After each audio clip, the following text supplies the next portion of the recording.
Muy buenos días, ¿cómo andan todos? Bienvenidos al House View del mes de agosto. Estamos con Martín y con Juanjo.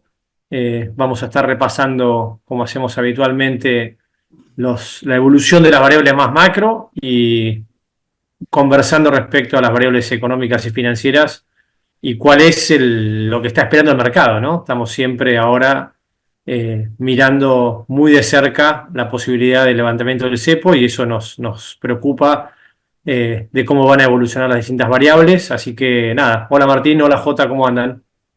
Hola, buenos días Nico, buenos días Jota, buenos días a todos. Y sí, Nico, un house view complicado, difícil para explicarlo. Ya voy abriendo el paraguas un poquito, así que, pero bueno, siempre apoyado en los datos como para justificar el view.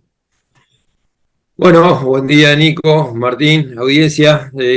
Vamos a ver cómo están los activos financieros y bueno, ver qué nos puede deparar a futuro. Te dejo la palabra, Martín, así arrancamos. Bueno, Dale, como hacemos buenísimo. siempre, Nico, cualquier consulta, cosa que no se entienda, siempre bienvenidas las consultas y para aclararlo también. Así que, bueno, a ver si esto se soluciona. Decime si se ve bien, ahí se ve bien, perfecto. Bueno, Sí. como ustedes ven, el título un poco es provocativo en cuanto a este trade-off que vemos entre que tiene que decidir el gobierno si continúa con este plan de desinflación y ver hasta dónde le puede dar este proceso de desinflación, o como lo adelantaron J y Nico recién, está el proceso de liberalización o un poco apertura gradual del control de cambios. Entonces, un poco lo que le voy a dejar ahí la pelota ahí en el área a Juanjo como para que él después nos explique a ver qué activo conviene en cada uno de estos escenarios, pero un poco para ir repasando qué nos dejó el último mes. La verdad tuvimos muchas novedades, algunas buenas, otras no tan buenas. Vamos a empezar un poco cronológicamente con los datos más retrasados, que son un poco el que salió ayer. Tuvimos el dato de el nivel de actividad de junio, un dato con un sabor un poco amargo en cuanto a la expectativa. Tuvimos, no solo el dato fue malo, sino que se corrigió para atrás los datos de marzo a abril, un poco que profundizaron la caída que habían, perdón, de marzo a mayo, que profundizaron un poco la caída que había teniendo, con lo cual este escenario que nosotros le veníamos un poco marcando, ¿no? Que la recuperación no iba a ser rápida, que no veíamos un escenario de recuperación en B. Bueno, los datos van un poco, nos van acompañando en ese view en el cual marca que en junio la actividad se cayó un 0,3%, un poco interrumpió esa recuperación y esa tímida recuperación que había tenido en mayo. Recuerden ahí con todo el sector agropecuario y eso un poco le permitió arrimar un poco, asomar un poco la cabeza al nivel de la actividad, pero junio viene un poquito más flojo. Es cierto que tuvimos menos días hábiles que otros meses y probablemente julio esté un poquito mejor, pero a los datos somos esclavos de los datos y un poco esto lo que nos marca es que el segundo trimestre marcó una caída del 1,7%, es el tercer trimestre consecutivo de caída. Obviamente tenemos este respiro que habíamos tenido allá en el tercer trimestre del año pasado, un poco explicado por el plan Platita o la salida un poco del impacto de la sequía que habíamos tenido. Entonces, eso nos permitió un poco acomodar un poquito el cuerpo, pero si vemos la película del nivel de actividad, es que llevamos casi un año y medio de caída, una actividad que no repunta. Cuando lo vemos en términos desestacionalizados, bueno, desde el pico que habíamos tenido allá por agosto del año pasado, la actividad acumula una caída del 6%. Si tomamos lo que pasó en el primer semestre de este año, es una caída del 3,2%. Y como ustedes pueden ver acá en este gráfico, tenemos una evolución heterogénea entre los sectores, ¿no? Obviamente el sector agropecuario, producto de esta recuperación de la cosecha que tuvimos este año, después de la catástrofe climática que fue el año pasado, tuvimos una alza del 46%, la pesca nos jugó a favor, esto es bastante volátil, pero el otro gran sector que aporta y es, si quieren, protagonista de este ciclo es el sector minero. Recuerden que ahí en minería tienen no solo la minería que pesa poco, sino el sector energético, que es básicamente lo que mejores noticias le aporta a la economía. Tiene una alza del 7,6%, mientras que el resto de las actividades viene, la verdad, viene bastante flojo. Se destaca ahí la caída en la industria del 15%, la construcción un 22%,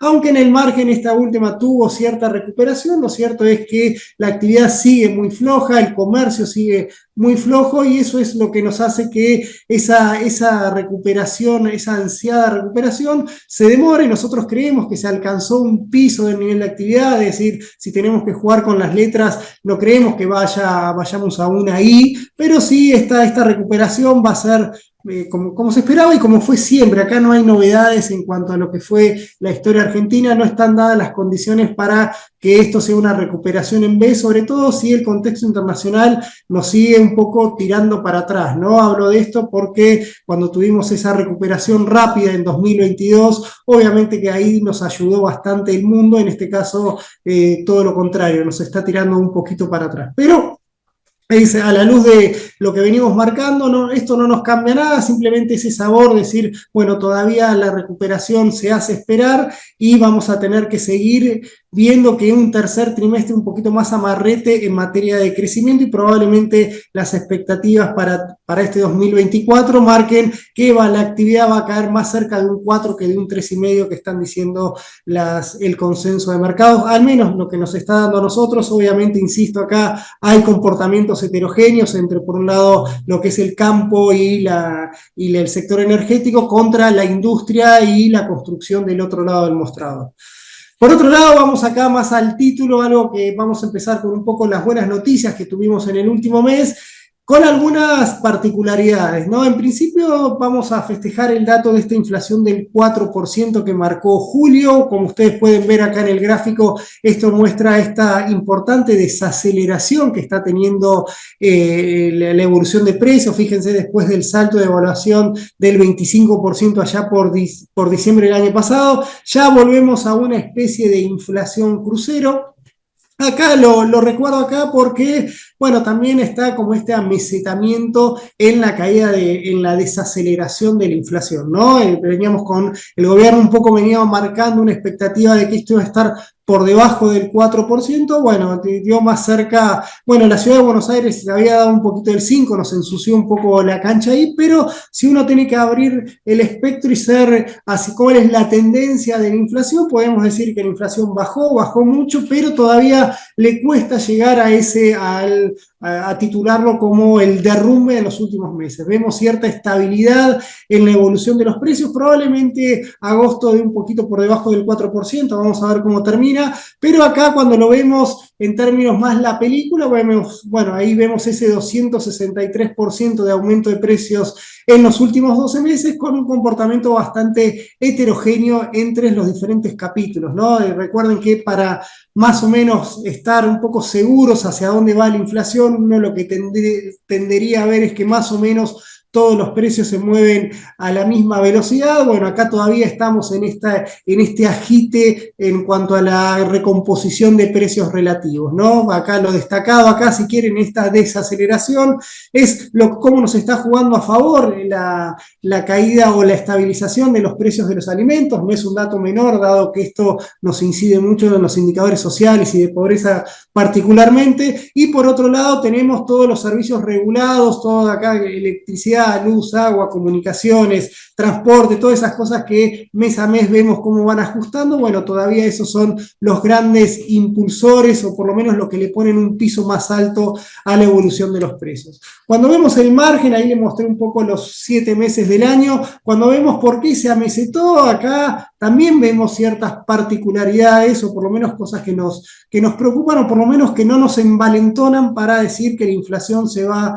al 1% o al 0% para los próximos meses, sino que acá vemos, fíjense, la resistencia de la inflación core, ¿no? Digo resistencia, seguramente me van a decir, bueno, hace 6 meses la inflación era del 6%, sí, estamos todos de acuerdo que se desaceleró,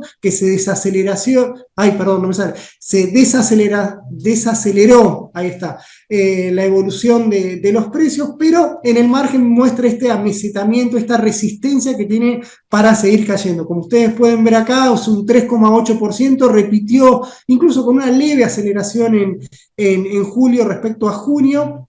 Y acá vemos esta resistencia que está teniendo, mientras que los precios estacionales y los regulados, acá sentimos como que el gobierno le encontró un poquito el gustito a administrar este ajuste de precios relativos. Fíjense cómo electricidad, gas y agua después, en mayo no lo subieron, en junio lo ajustaron, en julio no lo ajustaron, probablemente en agosto lo estén ajustando y esto me ponga un piso más alto. Entonces es un poco el proceso de desinflación que vamos teniendo, en el cual nosotros todavía seguimos siendo prudentes, que todavía le falta un poco a este modelo para quebrar ese 3% y ni hablar de llegar a la inflación cero, algo que es uno de los objetivos que dijo el presidente a la hora de levantar el cepo, ¿no? O al levantar el control de cambios.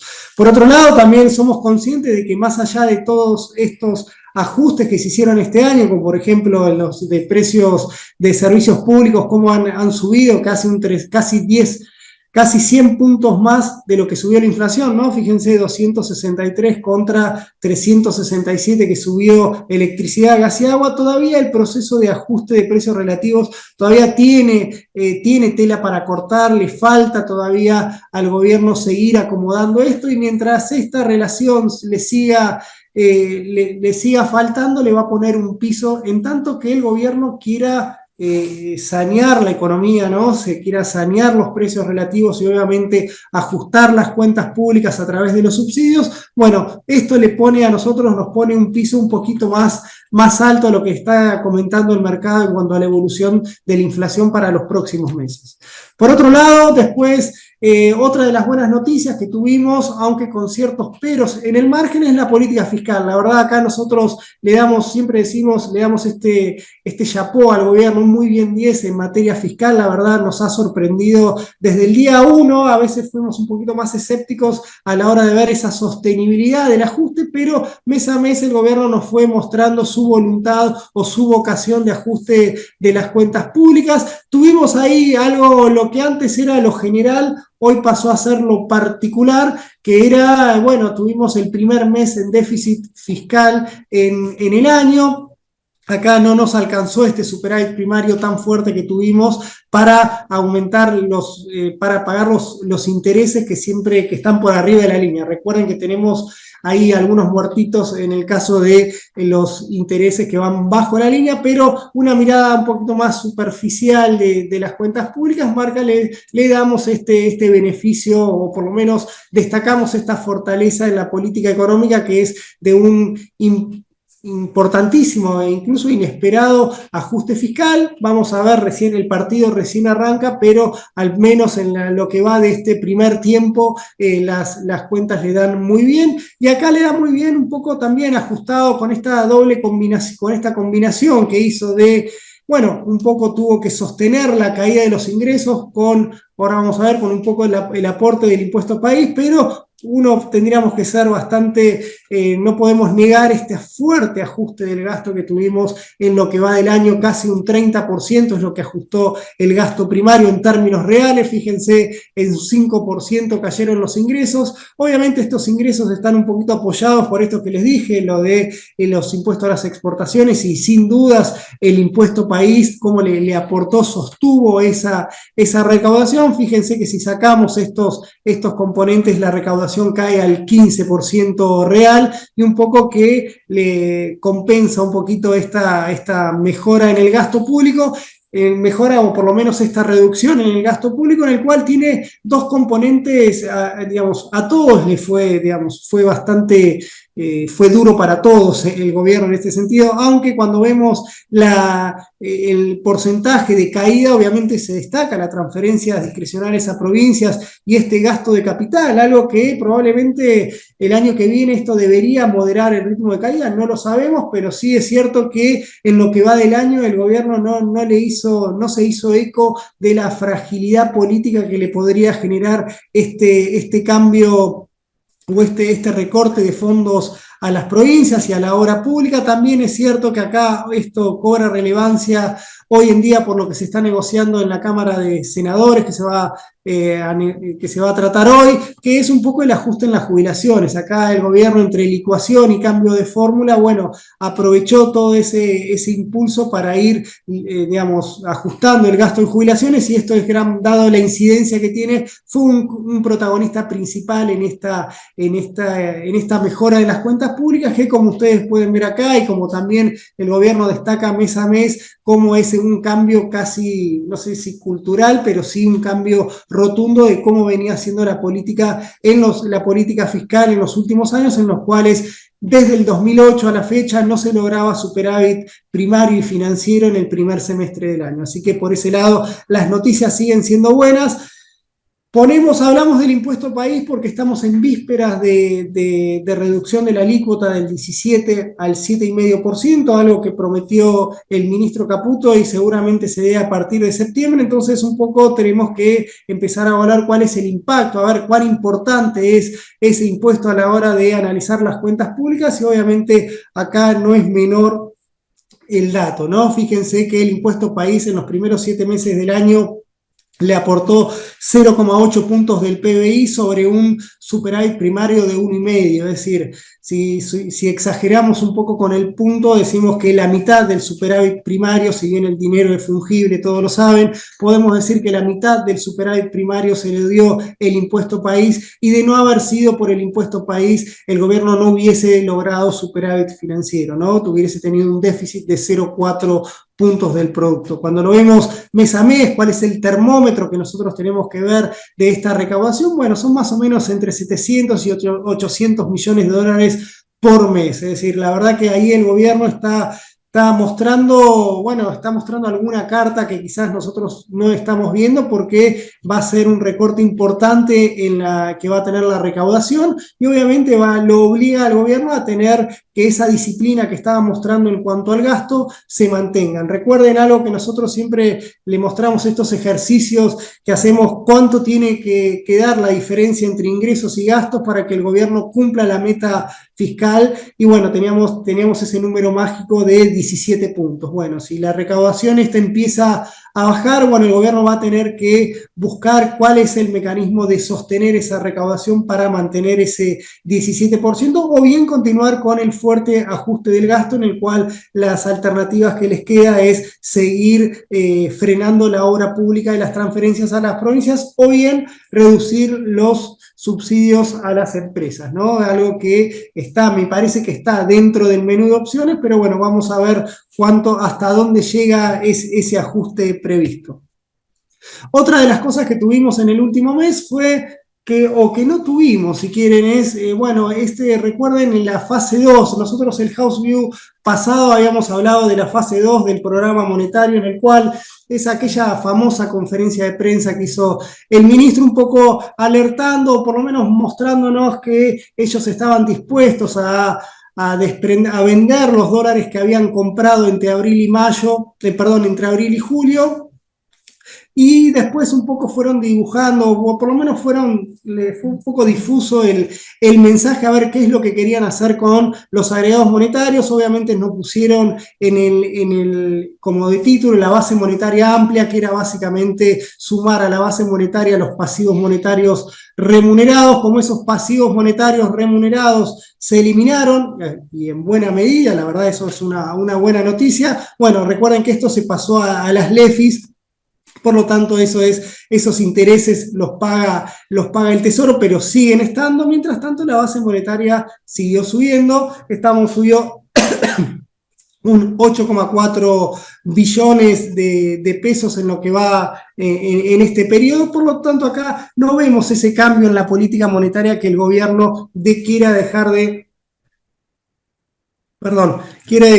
emitir pesos. La emisión continúa y tiene amplio margen, porque el gobierno dice que puede llegar hasta el 9% del PBI, de acuerdo a si cree conveniente que la demanda de dinero se vaya recuperando. Me voy apurando porque no me da la voz, Pero vamos acá, Nico, J, voy a empezar a entrar al terreno más espinoso de esta presentación, que es las cuentas externas, ¿no? A nosotros, si bien estamos con una tensa calma, o por lo menos los números superficiales muestran una tranquilidad cambiaria, ¿no? Porque en lo que va del año, el gobierno salió de ese pánico que generaban reservas netas negativas en más de 11.000 millones de dólares. Bueno, se han recuperado, pero tenemos la ventaja de una buena cosecha, de un buen dinamismo del sector energético, con superávit energético, pero cuando vamos un poquito más, le hacemos un doble clic a esos datos, nos empiezan un poquito nuestros temores, o por lo menos nuestra incomodidad a la hora de mantener este statu quo. En principio, como ustedes ven, y lo hemos marcado todos los meses, el superávit comercial que todos ven se mantiene. Tenemos un superávit comercial importante este año. Fíjense, los primeros 7 meses de este año tuvimos un superávit casi histórico, si quieren, casi 12.300 millones de dólares de superávit. Acá explicado, como siempre, ¿no? El agro, que me aportó mucho, no tanto como otros años, pero sigue siendo el gran protagonista. La mejora del saldo energético, fíjense, de menos 1.100 a casi 3.000, es decir, me mejoró 4.000 millones de dólares el sector energético en apenas 7 meses. O sea, si anualizamos esto, podemos tener una mejora de casi 7.000, 8.000 millones de dólares para este año. Y por otro lado, la reducción, acá recesión mediante, de la caída en el déficit de la industria, ¿no? Eso es un poco lo que le permitió al gobierno o a Argentina en general tener un superávit comercial elevado. Pero acá vamos entrando a la parte más espinosa. Bueno, tenemos ese superávit, pero las reservas no aumentan, e incluso en julio tuvimos una importante caída. Obviamente acá tenemos que poner toda la carne al asador, ¿no? Porque fíjense, acá tuvimos el pago al Fondo Monetario, en el cual, entre este saldo comercial y todo el resto de las operaciones, llegamos a salida de capitales, si quieren ponerlo en esos términos, de casi 4.000 millones de dólares. Por eso es que las reservas cayeron en julio, y fíjense que acá, si sacamos las operaciones del sector público, tenemos que lograr un superávit comercial persistentemente alto para compensar esta salida neta persistente del resto de las cuentas. No sé si estoy siendo claro, pero ahí es un poco como que este modelo necesita un superávit comercial de bienes muy elevado para un poco prescindir del ingreso de capitales, que un poco están vedados con este esquema de control de cambio que es tan disuasivo para el ingreso de capitales, ¿no? Un poco acá para ver qué está pasando en el margen. Es cierto que nosotros veníamos, o incluso en nuestros informes, marcamos un poco que esto, lo que fue en los primeros 5 meses, vamos a pasar a un mercado cambiario mucho más vendedor. Bueno, nobleza obliga, en agosto esto se está revirtiendo un poquito. Nuestra lectura de por qué el Banco Central está comprando casi 500 millones de dólares en lo que va de agosto se debe más que nada, no es por el agro, sino que estaría habiendo una demora en las importaciones. Nosotros nos imaginamos que ante la expectativa de reducción del impuesto país, muchos importadores están esperando para septiembre para importar, y eso es un poco lo que le dio aire al Banco Central para pasar de vendedor a comprador neto de divisas en lo que va de agosto. Creemos que esto se va a terminar en septiembre. Ahora vamos a ver un poquito más ese tema, pero a pesar de esta mejora que tuvimos en el mes, todavía las reservas netas siguen en terreno muy negativo, incluso si somos más enfáticos en la definición de reservas netas, ya estaremos por debajo de los 5.500 millones de dólares. Esto es incorporarle los vencimientos de los BOPREAL de los próximos 12 meses. Y acá viene un poco nuestro ejercicio y nuestras dudas sobre la sustentabilidad del programa, o por lo menos de la estrategia que está usando el gobierno para anclar expectativa y seguir con el plan de desinflación. Por un lado, acá esto es un ejercicio teórico, no lo tomen como una proyección, porque seguramente esto no debería pasar. Porque si pasa, obviamente vamos a estar en problemas mayores. En principio, nosotros los que les quiero mostrar acá es cómo es por qué el Banco Central se va quedando sin dólares, y un poco la gran el gran ayudín que tuvo siempre el gobierno, o por lo menos el Banco Central en los primeros meses, es este nuevo esquema de pagos de importaciones que pagábamos en cuotas, ¿no? Fíjense cómo desde diciembre se importaba mucho más de lo que se pagaba. A medida que se fue normalizando, obviamente la brecha se fue achicando. Esto quiere decir que se achicaba ese financiamiento comercial, ese ingreso no registrado de financiamiento, si lo quieren ver de ese modo, pero el gobierno en este sentido movió el tablero. ¿Qué movió el tablero? Dijo, bueno, no solo voy a bajar el impuesto país, esto no nos impacta en este ejercicio, pero sí lo que va a hacer es de pagar de 4 cuotas se va a pasar a 2 cuotas. Y entonces acá lo ponemos como un ejercicio teórico, ¿no? Porque fíjense que esto voy a tener 2 meses, sobre todo de septiembre a noviembre, una relación de pagos de importaciones mucho más alto a lo que veníamos teniendo, ¿no? Fíjense, acá vamos al caso de septiembre. En septiembre va a tener que pagar el 25% de las importaciones de junio, el 25% de las de julio, el 25% de las de agosto y el 50% de lo que importen en septiembre, ¿me explico? Y entonces ahí es que le salta ahí más o menos 1.500 millones de dólares, casi 2.000 millones de dólares en los pagos de importaciones, y peor aún va a ser lo que pase en octubre, porque va a arrastrar las cuotas de de julio, agosto y la mitad de octubre y la mitad de septiembre. O sea, fíjense cómo este ratio es lo que me va subiendo, y acá es donde nosotros creemos que algo tiene que pasar, porque obviamente no es una situación cómoda para el Banco Central ni para el gobierno. Recuerden que a esto le tenemos que sumar los pagos netos de deuda que se vienen. Por lo tanto, acá vemos esta fragilidad que tiene el mantener este statu quo, ¿no? Por eso decimos que algo tiene que pasar. Acá, si lo quieren ver en manera más conceptual, en el sentido, fíjense cómo teníamos un ingreso neto, un superávit comercial, caja, muy elevado en estos primeros 7 meses. Le regalamos agosto por esta baja de importaciones que pensamos que se está dando, pero para los próximos 3 meses vemos una demanda neta por estos conceptos, por una balanza comercial caja muy negativa, algo que digamos, nos va a complicar, ¿no? Obviamente porque no tenemos reservas para abastecer esa mayor demanda.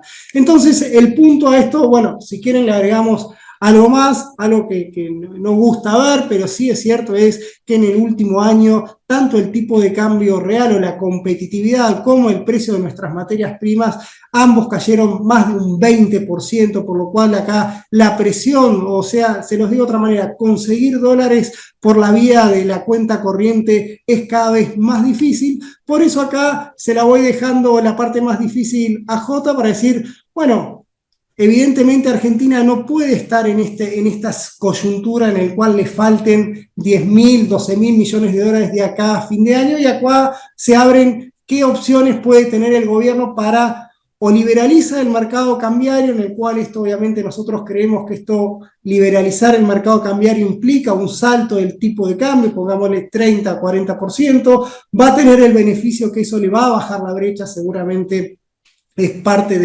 del antídoto, ¿no? Para que la brecha no se dispara, es devaluando.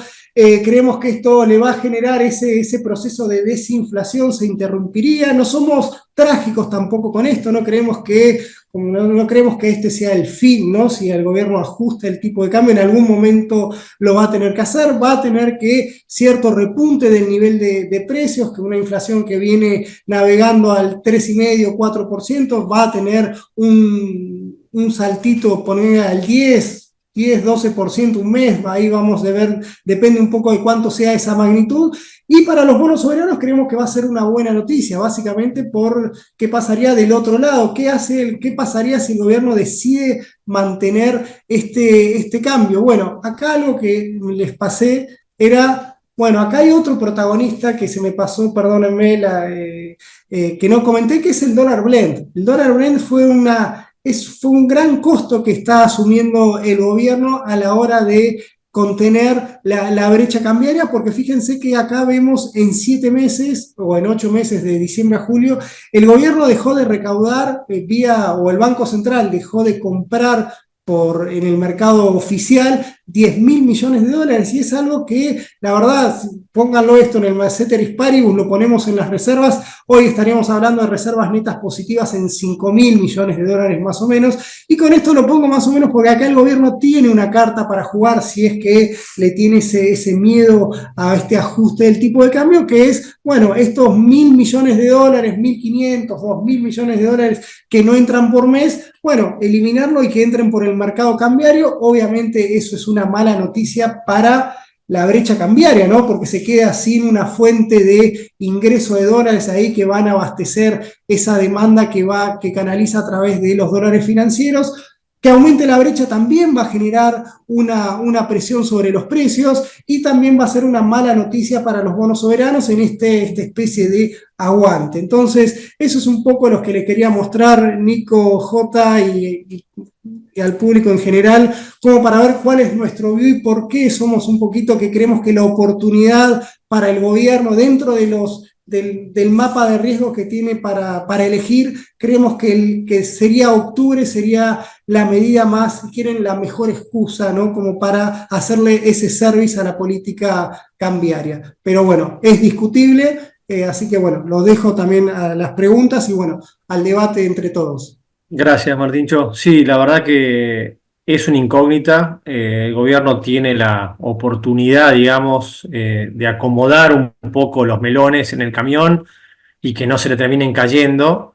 Pero bueno, nada, es un desafío porque el gobierno se mantiene discursivamente en que no va a devaluar, que va a bajar el impuesto país y va a eficientizar el costo argentino, bajando impuestos también en transaccional, digamos, en lo que es la transaccionalización del comercio, los ingresos brutos, bueno, todo ese impulso que el gobierno tiene me parece que tiene un efecto en el mediano plazo, ¿no? No es tan inmediato, y acá el problema o el desafío que tiene el gobierno es que en los próximos 3 meses, entre el incremento de importaciones que va a haber seguramente en septiembre, octubre, noviembre, junto con los pagos de capital y el vencimiento de enero, se le pone como difícil, muy cuesta arriba, y va a tener que soportar reservas netas muy negativas. Y acá el punto es que, bueno, tiene la oportunidad de ver si puede acomodar esto, mejorando o liberalizando algunas restricciones y mejorando un poco el tipo de cambio. Pero bueno, habrá que ver. Bueno, arranco a cómo me dejó picando la pelota Martín. Bueno, comentando, por lo menos arrancando como siempre, ¿no? Con dólar cable y MEP, cuál fue la evolución. Fíjense en el gráfico inferior, vemos la evolución intradía, desde la decisión del gobierno a mediados de julio de tratar de frenar la suba que se venía dando en la brecha, que había alcanzado a niveles del 55%, interviniendo. Con dólares en el MEP cable, tuvimos una caída fuerte de 1.450 puntos a 1.250, tanto MEP cable, que fue testeado 3 veces. Yo creo que en el corto plazo puede llegar a volver a testearlo, esto lo vamos a hablar más adelante, pero bueno, en el corto plazo yo creo que va a estar presionado por todas estas circunstancias impositivas, pago de moratoria, régimen especial de impuesto a los bienes personales, declaración jurada de 2023, que, bueno, podrían de alguna manera impactar a la baja. También la caída del impuesto país, llevándolo al 7,5, bajaría el dólar importador a niveles de 1020. Después la brecha MEP cable, esto lo venimos hablando todo el año, había llegado a niveles de 7%. Decíamos que por estas circunstancias impositivas era factible que termine registrando negativo, que es lo que viene pasando. Yo creo que esta circunstancia va a preponderar también en lo que es septiembre. Ahora bien, este es el gráfico que siempre venimos hablando, como para saber si en la foto el dólar cable o MEP, que cerró a niveles de 1.290, está caro o barato. Haciendo el análisis histórico, obviamente hoy con una brecha de 37%, yo les diría que bajo la foto está barato. Fíjense que estamos en niveles muy similares a lo que fueron los años malos de la presidencia de Macri, a partir de la corrida de balanza de pagos que tuvo. recuerden que en ese momento, antes de las PASO, las reservas netas negativas estaban, perdón, las reservas netas estaban en niveles de 30.000 millones de dólares, no los menos 3.200 millones de dólares que tenemos ahora. El riesgo país era de 780 puntos, la TENIA norteamericana era de 2%, ahora la TENIA norteamericana es de 3,8%, y el riesgo país es 1.525 puntos, con lo cual, si bien en promedio de la presidencia de Macri está en niveles de casi 10% inferiores a los actuales, dada la foto, yo les diría que está barato, y lo que está mucho más barato, obviamente, es el dólar oficial, que, bueno, si bien con el impacto impositivo se modifica un poco, esto lo podemos ver en el gráfico inferior, fíjense lo que es el dólar importador, está levemente por encima de lo que estuvo a comienzos de 2023, esto con la quita del 10% del impuesto país caería un poco más, pero bueno, obviamente dadas las circunstancias y dado lo que comentaba Martín de la caída de los precios de los granos, que la verdad devolvió toda la suba que tuvo la guerra ruso-ucraniana, volviendo a niveles del 2021, dan a entender que obviamente es un nivel de tipo de cambio muy difícil de soportar con la cuenta de capitales cerradas para el ingreso de dólares por el cepo. Obviamente, si hubiera ingresos por la cuenta de capital de dólares, esto podría ser, esa fuente de ingreso de dólares podría cambiar esta percepción, pero bueno, hoy por hoy, hasta que no quiten el cepo no se ve, y fíjense lo que es el dólar exportador con el Brent, con las distintas composiciones del Brent que hubo también durante la gestión de Massa. Hoy inclusive estamos en niveles inferiores a lo que fue la fijación del primer nivel de blend, si lo vemos por tipo de cambio real multilateral. No obstante eso, bueno, obviamente hay factores, como les decía, de corto plazo que van a incidir de alguna manera a presionar a la baja a lo que es MEP cable, como mencionamos, la quita del... Hay factores también que tenemos que tener en cuenta por el impacto que tienen también en lo que es la demanda de cable. La quita del 10% de impuesto país, con eliminación total en diciembre del 2024, y el impacto del acotamiento de los plazos que comentaba Martín para pagar importaciones a partir de agosto, que pasarían a 2 cuotas de 30 a 60 días en vez de las 4 cuotas que se venían pagando a 30, 60, 90 y 120 días, obviamente generan incentivos a los a importadores que antes se limitaban a ir al cable porque no le quedaba otra alternativa para pagar importaciones, a tratar de pagar vía pagar vía MULC, con lo cual hay un incentivo a mayor demanda de dólares por el MULC, menor demanda de cables por el contado con liquidación, y bueno, tenemos todos los factores impositivos que veníamos hablando hace tiempo, el vencimiento de la etapa más conveniente para blanqueo, que va a ser el 30 de septiembre, con el pago del 5% por el exceso de los 100.000 dólares.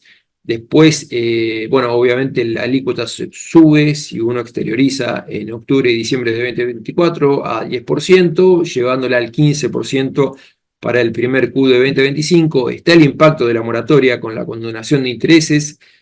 La condonación de intereses del 70% era hasta mediados de agosto, ya venció ese plazo, ahora hay un plazo con una quita del 60% adhiriendo antes del 14 de septiembre, y bueno, 50% de quita antes del 14 de octubre. Tenemos también el hecho del vencimiento del Extended Fund Facility del Fondo Monetario Internacional, fijado con el acuerdo por 44 billones de dólares que vence el 25 de septiembre.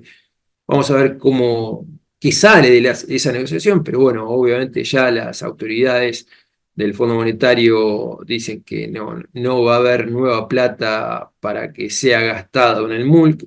Vamos a ver qué lleva este acuerdo. Y bueno, la incógnita que lo planteaba Martín es si el gobierno va a decidir, aprovechando esta demanda excepcional de base monetaria por el pago de impuestos, estas circunstancias, que se va a quedar sin dólares, que va a llevar las reservas netas a menos de 10.000 millones de dólares si sigue la cosa como está hoy. Recordemos que quedan por pagar casi 1.000 millones de dólares en lo que va de este año, de lo que es más que nada Bopreal y algunos intereses de mismo otros Bopreales, Bopreal 1 y Bopreal 3. Hay que pagar casi 1.045 millones de dólares de vencimiento de capital e interés de bonos provinciales. Bueno, y estos 4.000 millones de dólares de importaciones, en donde todo lo que fue el aumento de deuda comercial se retrotraería en parte por esta decisión del gobierno de permitirle a los importadores acortar los plazos de pago, con lo cual sabemos que el gobierno se expuso a esta situación, seguramente tiene datos que no sabemos, ya sea ingreso de dólares por cuenta de capital, algún préstamo afuera, que hoy por hoy no lo sabemos. Tranquilamente podría activar Basilea, que es un préstamo de 3.000 millones que canceló en el primer semestre, pero yo intuyo que se lo va a reservar para pagar en enero el vencimiento el 9 de enero de la cuota de capital e interés de los bonos soberanos. Pero bueno, como comentaba Martín, o por la quita de cepo, que puede darse por las circunstancias que vamos a vivir en el corto plazo, o por la necesidad de dólares para dar abastecimiento a esta demanda que vamos a tener en los próximos meses, seguramente esto nos lleva a pensar a que va a haber una discontinuidad de lo que es el dólar blend, ya sea porque se libera un poco el cepo, con algunas restricciones. Obviamente intuyo que va a haber un límite de compra por atesoramiento por quill durante los primeros meses, si es que pasa esto, o efectivamente porque se quiere seguir en este esquema de desinflación, pero bueno, hacen falta mayor oferta de dólares por el MUL para darle abastecimiento a esta demanda que vamos a tener. Respecto al riesgo país, fíjense cómo está la evolución. Acá vemos lo que es el spread de los triple C norteamericanos, los bonos corporativos contra los treasuries, contra el riesgo país, que es también este spread contra los treasuries en el gráfico superior. La línea colorada muestra lo que es el riesgo país, en la línea gris lo que es el spread de los triple C.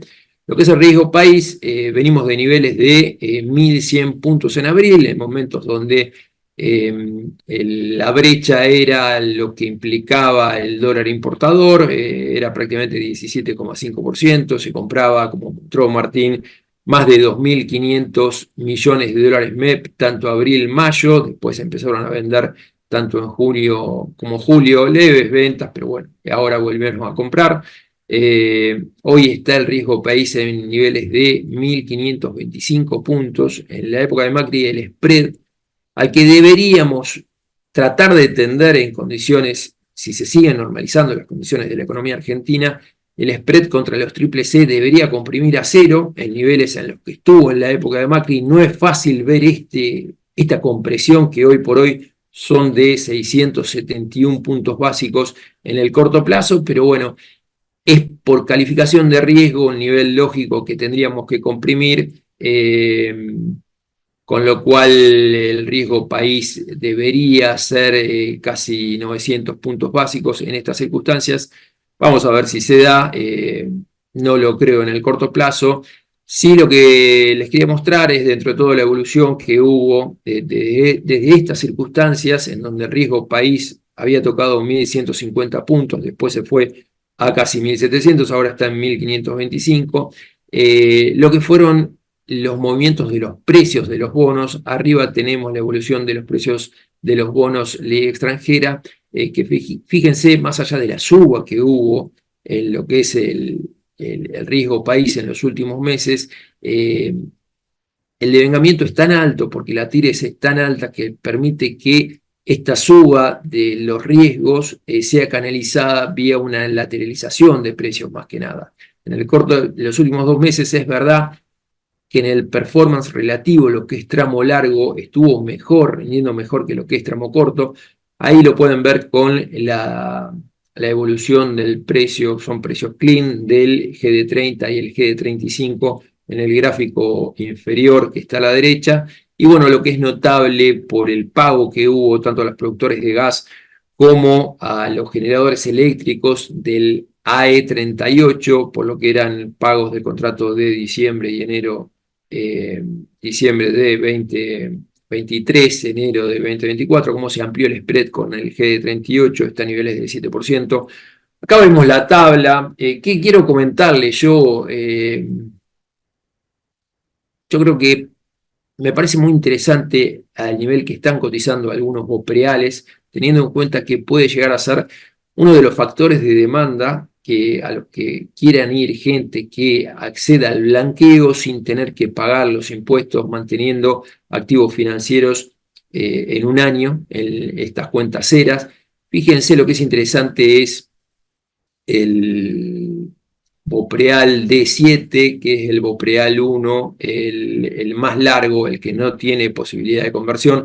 El resto de los Bopreales 1 está considerado con una TIR llevándole a dólar MEP en el momento en que se puede utilizar para pago de impuestos. No significa que ese precio vaya a obtenerse en el mercado, con lo cual tómenlo con pinzas el rendimiento.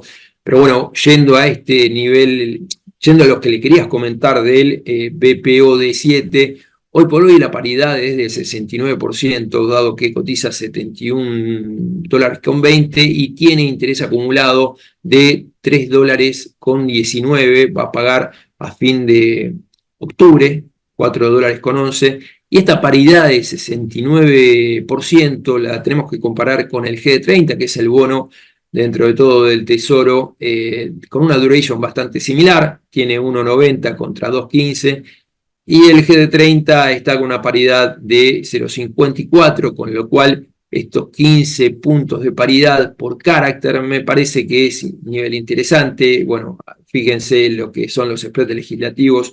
El más amplio es, como les comentaba, el AD37, y es verdad que era lo que veníamos comentando en julio, dentro de todo con el pago que hubo en julio, dentro de todo las preferencias entre tramo corto y tramo largo, de alguna manera no era tan claro que el tramo corto era la mejor opción. Sí lo fue en el primer semestre, donde la performance fue muy superior.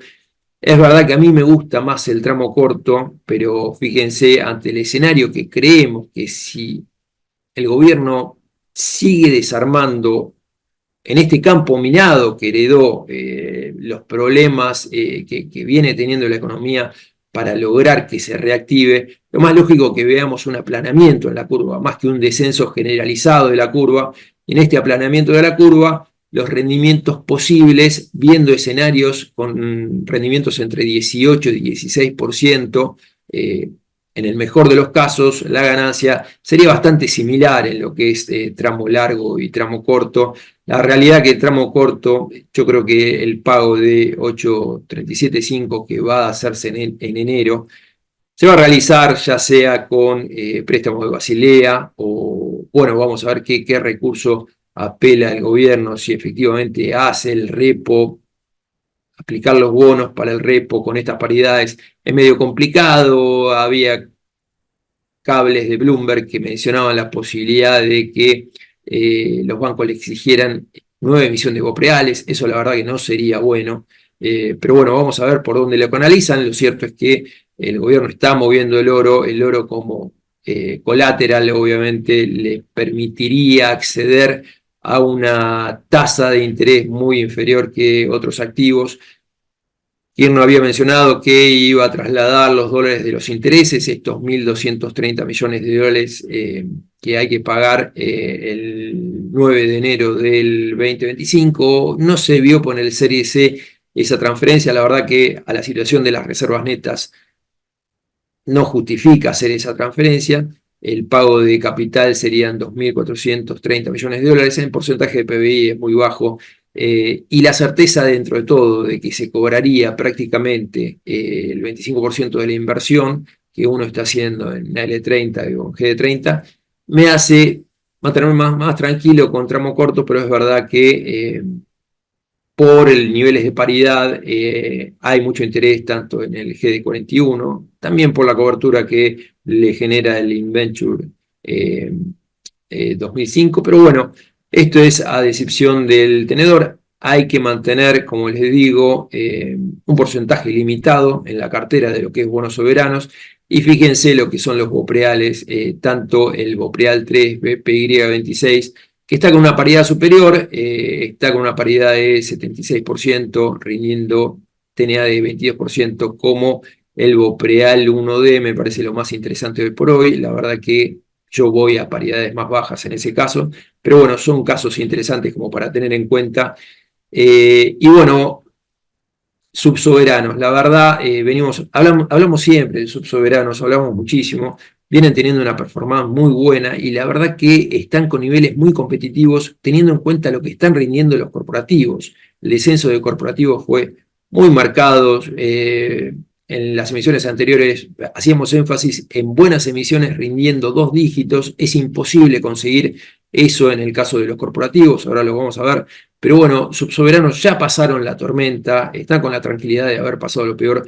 Me sorprende los números fiscales que presentaron varias provincias. No están los datos de la Dirección Nacional de Asuntos Provinciales, están al cuarto Q del 2023, pero sí cada una de las provincias, hay algunos que de forma individual estuvieron publicando los datos al primer Q del 2024, ahora lo vamos a ver. Ahí están en negritas los casos que hacemos énfasis. Hablamos mucho de Neuquén, comprimió muchísimo, estaba rindiendo 13,5% el bono no garantizado NDT 25, ahora está en 11,64. Parece que el de Mendoza, rindiendo casi 13,5 con lámina mínima de 1000, puede ser una muy buena opción, dado obviamente el rendimiento y el carácter que tiene la provincia. Y bueno, y Córdoba sigue performando muy bien. Vamos a ver, fíjense lo que fue la evolución de paridades. La mayoría de las paridades de estos bonos volvieron a los niveles máximos de comienzos de año. Mismo hasta Buenos Aires presentó datos con una fuerte caída del resultado financiero respecto al segundo Q del 2023. No es un crédito que me guste, prefiero canalizarlo por otros riesgos, pero bueno, la verdad que sorprende los datos que mostraron. Muy cortito, fíjense lo que es Córdoba, el primer Q, terminó mostrando un resultado financiero de 296 millones de dólares que compara contra 196 millones de dólares, llevando a que el resultado financiero de los últimos 4 Q sea de 568 millones de dólares con una deuda de 2.140 millones de dólares. Es un riesgo que está rindiendo entre 14 y 15%, mírenlo, la verdad que están haciendo las cosas muy bien. Recuerden lo que eran los salarios de empleados públicos, tenían unas cláusulas por ajustes de inflación que las pasaron a cláusulas por aumento de recaudación provincial. Eso y otros gastos les llevaron a tener estos niveles de resultados financieros holgados. También es el caso de Santa Fe, lo comento porque, bueno, obviamente arrancaba una nueva gestión, la gestión de Puyaro que asumió en diciembre. Es una provincia que no tiene deudas, no obstante el resultado financiero al primer Q terminó siendo muy bueno, de 134 millones de dólares, venía de menos 194 millones de dólares, pero por un aumento fuerte de gastos de capital que hizo el primer Q del 2023, anticiparon que en el segundo Q obtuvieron resultados financieros por 53 millones de dólares, la deuda son 553 millones de dólares, queda un bono de 250 millones de dólares, que Bloomberg te muestra rendimientos de 12%, la verdad que yo trato de conseguirlo, está difícil de conseguir, pero es un riesgo muy bueno que hay que poner bits todos los días. Y esto, bueno, en relación a lo que le decía, fíjense lo que es el mundo corporativo. Es imposible encontrar en bono hard dollar rendimientos de buenos créditos, rindiendo ya arriba de 2 dígitos. Este es un listado de bonos que vemos recomendados. Fíjense siempre lo que le decimos en el informe semanal que hago, que sale publicado todos los lunes. Ahí tienen todas las tablas de los bonos. Ahí pueden chequear lo que es lámina mínima, rendimientos, más datos, interés corrido y bueno, lo que es ley argentina, ley Nueva York.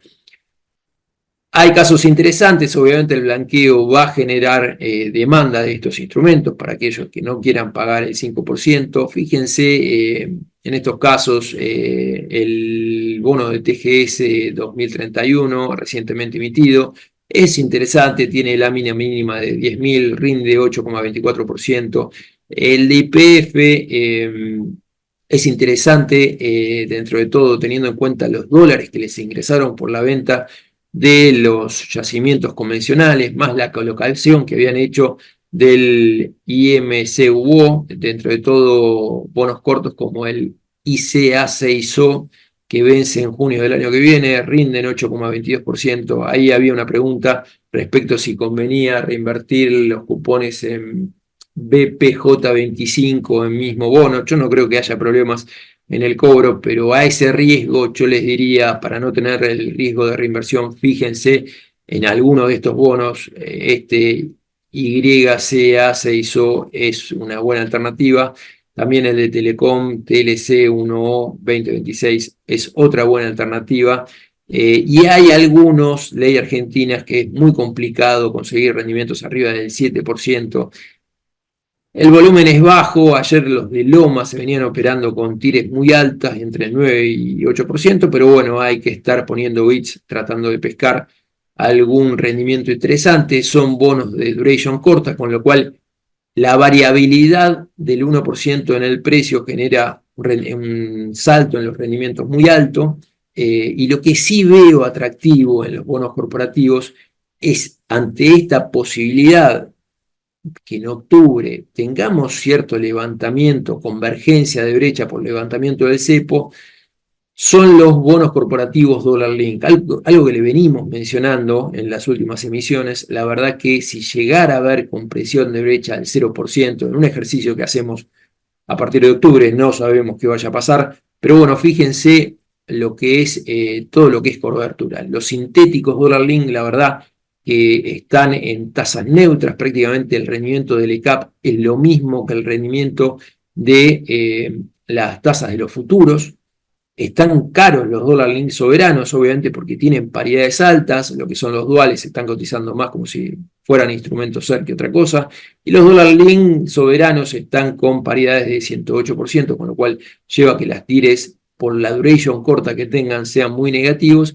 Y fíjense, dentro de todo, para no tener tanto riesgo soberano, algunas alternativas que les menciono. En el caso de San Miguel, sí puede llegar a tener un riesgo de crédito ahí. Tengan en cuenta algo, que si bien los pasivos de las deudas corrientes son de 170 millones de dólares y la caja al 30/6 era de 40 millones de dólares, este bono tiene un monto emitido de 31 millones de dólares, consiguieron refinanciamiento por 27,5 millones de dólares en julio. Y estos 170 millones de dólares, la mayor parte es el bono SNS9O, que vence el 23 de junio del 2025, que son casi 88 millones de dólares, con lo cual no va a haber, no creo que tenga problemas para pagar este bono. Después tenemos el YPF que vence el 25 de mayo de 2025, IMCO. Este opera, es líquido, tal como el TLCHO de Telecom. Ahí el rendimiento, haciendo la convergencia, tomando como en cuenta. Perdón, Sí, te quedó el slide del universo de soberanos versus corporativos, no te pasó la página, porque estás, me parece, mencionando. está ahí Dollar Link soberanos, lucen Sí, caros corporativos. sí, Perfecto. no están los corporativos, por eso, por ahí porque estabas mencionando todos los corporativos. Bueno, no, pero estos son los Dollar Link corporativos que están en la columna superior. Me refiero al IPF, YMCO, Telecom, TLC, HO, y bueno, también tenemos uno de Perfecto, perdón. American Energy. Fíjense, dentro de todo, ahí hay alternativas. El rendimiento es muy grande si es que hay convergencia a brecha, pero bueno, obviamente los rendimientos tómenlos con pinzas porque son bonos de vencimientos muy cortos que tratarían de captar el achicamiento de brecha, obviamente, que tendría impacto en el corto plazo si es que el gobierno avanza por ese camino. Después, lo que es pesos, la realidad, bueno, tenemos todo lo que es LECAPS, que fue donde se canalizó la demanda en el corto plazo, rindiendo tasa efectiva mensual por debajo de 3,7%. Los bonos SER tuvieron la dificultad de una posición técnica complicada, en el sentido que tenías a los bancos desarmando la posición. No obstante, yo les diría, fíjense, están todos con TNA positiva. Hay instrumentos muy interesantes como el TZX25, el TX25 y el TX26. Y lo bueno de los bonos SER, a diferencia de las LECAP, que te darían cobertura a un salto de tipo de cambio nominal si es que se produce esta convergencia de brecha o esta quita de cepo de la que venimos tratando de alguna manera no planificar, anticiparse, ¿no? Hoy por hoy los break-evens de lo que es SER más tasa fija apuntan a inflaciones de 1,8% en septiembre-octubre, 3,4% en lo que es agosto, y recién en los break-evens contemplarían cierto desplazamiento de tipo de cambio nominal en lo que es enero y febrero. Nuestro escenario es que eso podría darse antes. Fíjense, vemos dentro de todo un dólar yendo al nivel actual de lo que es el contado con liquidación para cerrar en niveles de 1.400 en octubre.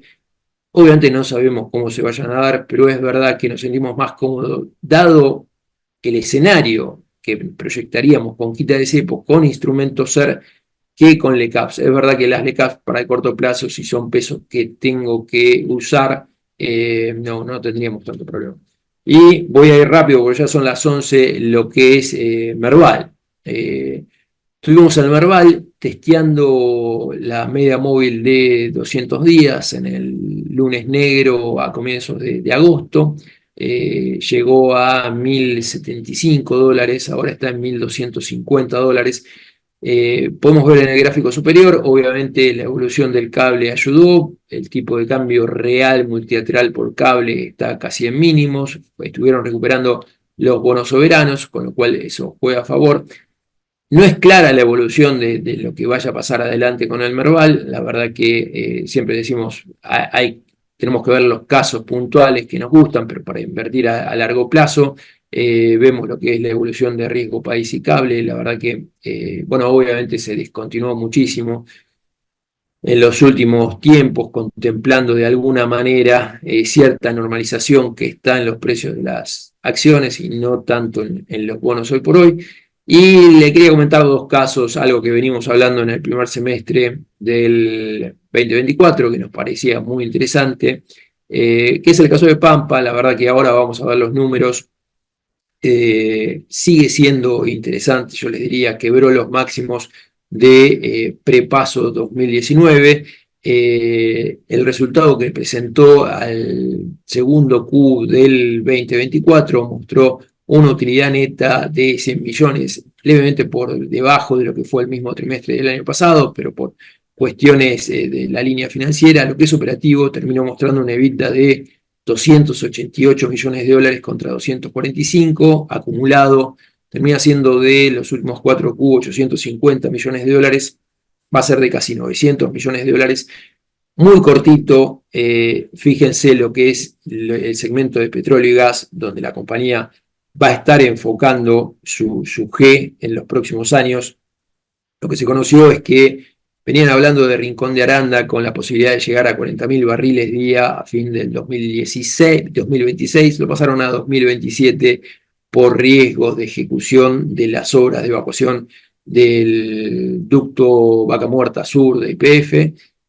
No obstante, planean para mayo del 2026 tener todo lo que son las instalaciones para procesamiento de estos 40.000 barriles día en Rincón de Aranda. Planean para el año que viene ya tener 2 packs con 8 pozos, produciendo casi 10.000 barriles día. Hoy por hoy el EBITDA por barril de petróleo equivalente, tengan en cuenta que casi el 95% es producción de gas, es de $13.70. Ese mismo EBITDA, en el caso de Vista, fue a niveles de $45, obviamente enfocado en lo que es petróleo. Hay que ver las tires, obviamente las tires de lo que es gas es levemente inferior a lo que es petróleo. También anunció un programa de recompra de acciones, poniendo un piso de alguna manera $50 el ADR. Hoy por hoy el price earning trailing es de 8, pero yo lo que le quiero decir, el enterprise value EBITDA puro, sin la tenencia de TGS y Transener, termina siendo de 2,65, poniendo un objetivo de 3 veces EBITDA, estaríamos en un target price de $64. No sé si va a pasar, pero sí, dentro de todo acá tenemos un activo barato, dadas las circunstancias, como para tener en cuenta. Y por último, Loma. Lo que es sorprendente, obviamente las circunstancias no fueron buenas en cuanto a los despachos. Terminó, fíjense, despachando 9,07 toneladas en el trimestre contra 1,74, perdón, 1,61 del mismo trimestre del año pasado. No obstante, fíjense que a pesar de este marco recesivo, la posición monopólica le permitió aumentar el precio promedio en dólares y aumentar los márgenes. Es una compañía que va a tener un free cash flow piso de 125 millones de dólares en circunstancias normales. Ya pasó lo peor, vale 800 millones de dólares. No hay definiciones en cuanto a la operación de venta de Intercement con Siderúrgica Nacional. Se venció el plazo el 12 de agosto y no se mencionó si se renovaba o no. Pero más allá de eso, la verdad es un activo interesante si es que obviamente volvemos a circunstancias normalizadas de actividad económica y tenemos un país con crecimiento. Con esto lo quiero dejar acá para no pasar la hora, no vi preguntas, pero bueno, si quieren abrimos tiempo para debate. Gracias, Jota, muy bueno. Sorry la interrupción, no me quedó claro que estabas hablando de los bonos que estaban ahí arriba de los Dollar Link. Hago un pequeño resumen para tratar de ponerlo por tipo de activo. La tasa fija siguió comprimiendo, normalizó un poco la curva y sigue adelante, digamos, todo lo que es la transformación de deuda que el Tesoro está emitiendo, las emisiones para el año que viene en línea un poco por arriba de lo que es la inflación esperada para el año que viene proyectada.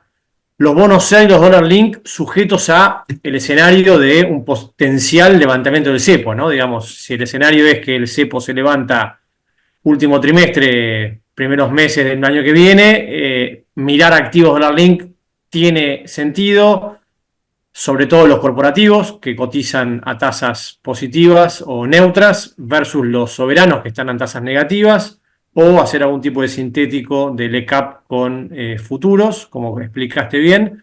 Y por otra parte, el tema del impacto que el blanqueo puede llegar a tener en BOPREALES de corto plazo. ¿Te siguen gustando los bonos soberanos, perdón, los bonos provinciales, sobre todo las provincias que están con mejor performance o que fueron demostrando un buen manejo financiero? Córdoba, Santa Fe, dos de los casos que puntualizaste. Y Merval, en este contexto, un poco desacoplado de lo que es la deuda, ¿no? El Merval rebotó muy fuerte, sobre todo desde la última baja un mes atrás, mientras que los bonos siguen lateralizando. No sé si me pierdo algo. Sí, no, es como vos decís, Nico. Es verdad que el Merval, hay muchos de los componentes que están mostrando que lo peor ya pasó. Tenemos Ternium Argentina, donde ya planea producir y vender casi 500.000 toneladas trimestre, llegó en los mínimos 350.000. El caso de Loma también lo mencionamos. Lo que es energía, la verdad que sigue creciendo más allá de las circunstancias de demanda. Es muy bueno en el caso puntual de Pampa, la reversión del ducto del norte que le va a permitir aumentar la venta para todo lo que es el norte del país, y de alguna manera esta nueva demanda que se genera le va a permitir regularizar la estacionalidad que tiene la producción en los meses fuertes de invierno para, bueno, obviamente con esta nueva demanda, regularizando la producción, conseguir mejores márgenes operativos. Y bueno, es como vos decís, estamos con las circunstancias de qué vaya a pasar con las reservas de corto plazo, pero es verdad que las paridades de lo que son los bonos soberanos de alguna manera lucen muy defensivas para lo que puede llegar a pasar con un gobierno que está empecinado en hacer las cosas bien por el lado fiscal, pero bueno, obviamente, veremos qué pasa, ¿no? Bárbaro. Martín, no sé si querés comentar algo al cierre. No, brevemente ya estamos pasados. No, simplemente ahí vi una consulta sobre el blanqueo. Hicimos una nota de Juan Pedro analizando el impacto del blanqueo y también qué cartera recomendamos. Así que para no demorarlos más, visiten Perspectivas, que ahí está la nota y está mucho más claro de lo que puedo decir en un minuto. Así que por eso y después ninguna otra comentario. Bueno, muchas gracias, Juanjo, Martín. Gracias a todos por participar. Nos vemos el mes que viene. Bueno, muchas gracias. Hasta la Saludos a próxima. todos.